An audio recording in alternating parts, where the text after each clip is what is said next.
बिस्मिल्लाहिर्रहमानिर्रहीम। मुअज़्ज़िज़ नाज़रीन व सामीन, अस्सलाम वालेकुम। मेरा नाम डॉक्टर मोहम्मद परवेज़ अंजुम है।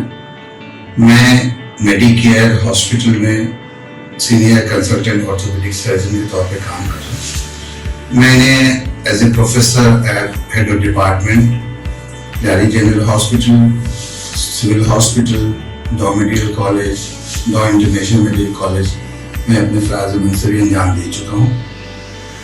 दुनिया के मुख्तलिफ अदारों ऑर्थोपेडिक के अदारे जो हैं उनसे मुंसलिक हूँ। पाकिस्तान में ऑर्थोपेडिक सर्जन्स का सबसे बड़ा अदारा है पाकिस्तान ऑर्थोपेडिक एसोसिएशन, उसका मैं सेक्रेटरी और प्रेसिडेंट रह चुका हूँ। 7 कंट्रीज जो उनकी ऑर्थोपेडिक एसोसिएशन है उसका मैं सेक्रेटरी जनरल रह चुका हूँ। और आजकल एक European association of orthopaedic surgeons है, जिसे सिकॉट कहते हैं, उसका मैं पाकिस्तान के रिसर्च पर नेशनल डेलीगेट हूँ। ऑस्टियोपोरोसिस, ऑस्टियो के मतलब होते हैं बोन, हड्डी। पोरोसिस का मतलब है पोर्स, खला होना। तो अब आपको वाज़ेह हो गया कि अगर हड्डी की जगह, हड्डी के सेल्स में जगह खाली हो, हड्डी की कैल्शियम, मैग्नीशियम जो मिनरल्स हो ना हो, तो वो जगह खाली हो तो क्या होता है, हड्डी कमजोर हो जाती है। इसलिए आम फहम अल्फाज में कह रहे कि हड्डी का कमजोर होना, यहाँ मरीजों के बताते हैं हड्डियों का भुरभुरापन होना, यह है ऑस्टियोपोरोसिस। और आज ऑस्टियोपोरोसिस बात क्यों कर रहा हूँ, इसलिए कि दुनिया भर में 20 अक्टूबर को ऑस्टियोपोरोसिस डे मनाया जाता है। उस मुनासिबत से मैं आपसे मुखातिब। औरतों में ज्यादा कॉमन है और औरतों की भी उस एज में जब हम कहते हैं पीरियड्स बंद हो जाते हैं, 45 और 50 साल की उम्र के बाद ये बीमारी अमूमन हो जाती है। और इसको इसीलिए आम फहम अल्फाज में पोस्ट मेनोपॉजल ऑस्टियोपोरोसिस कहते हैं।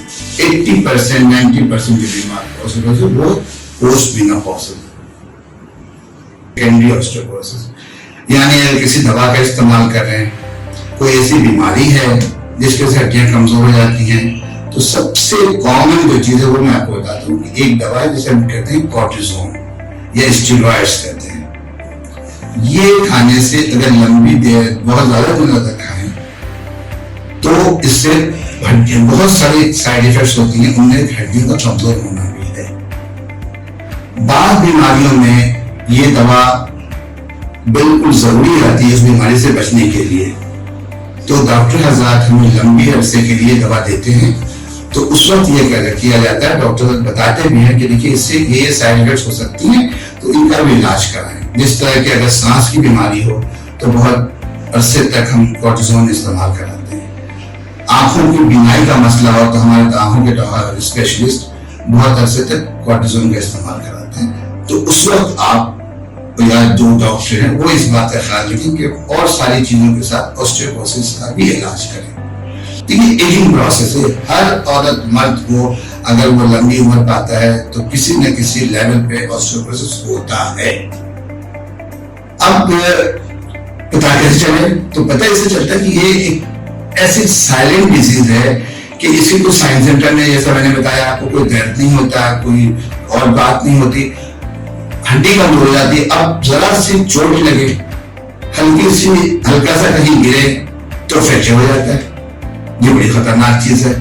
तो इसलिए इसका इलाज पहले से करना चाहिए ताकि वो नौबत ना आए कि हमारी हड्डी इतनी कमजोर हो जाए कि जरा से गिरने से फ्रैक्चर हो जाए। और ये फ्रैक्चर्स जनरली आप देखेंगे आपके घर में जो ओल्ड एज के लोग हैं उनको हाथ की कलाइयों में, हिप जॉइंट में और कमर की हड्डी में, ये 3 कॉमन जगह, और भी हो सकती है, ये 3 कॉमन जगह है यहाँ पे फ्रैक्चर्स हो जाते हैं जरा से गिरने से।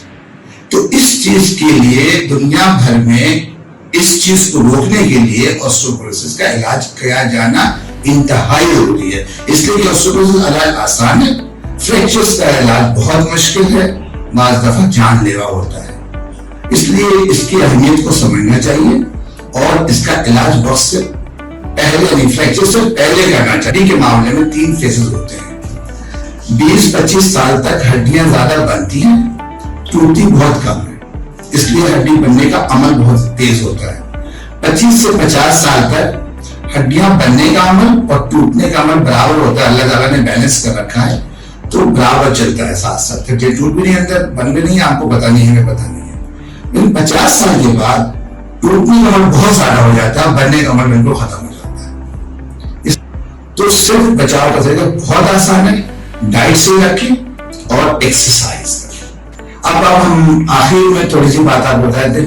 الحمدللہ مارکیٹ میں ایسی دوائیں آ گئی ہیں، ہفتے میں 1 دن کھانا، روزانہ چاہے روزانہ کھا لیں، مہینے میں 1 دن کھا لیں، سال میں 1 دن کھا لیں، انجیکشن لگوا لیں، سال میں 1 دفعہ انجیکشن لگا لیں. اور اس کو ہم سال والے انجیکشن کو اس لیے پریفر کرتے ہیں کہ اولڈ ایج کی بیماری ہے. اولڈ ایج میں لوگوں کو، زیادہ تر لوگوں کو، کسی کو ہڈی میں درد ہے، شوگر ہے، بلڈ پریشر ہے، کڈنی کی پرابلم ہو، دوائیاں ویسی کھاتے ہیں، کھانے کی طرح دوائیاں کھاتے ہیں، 8-10 دوائیاں کھا رہے ہیں، ایک اور دوا آسٹیوپروسس کی ملا دیں. ٹھیک ہے، پھر وہ خالی پیٹ کھانا ہوتا ہے، ایسیڈیٹی کا مسئلہ الگ ہوتا ہے.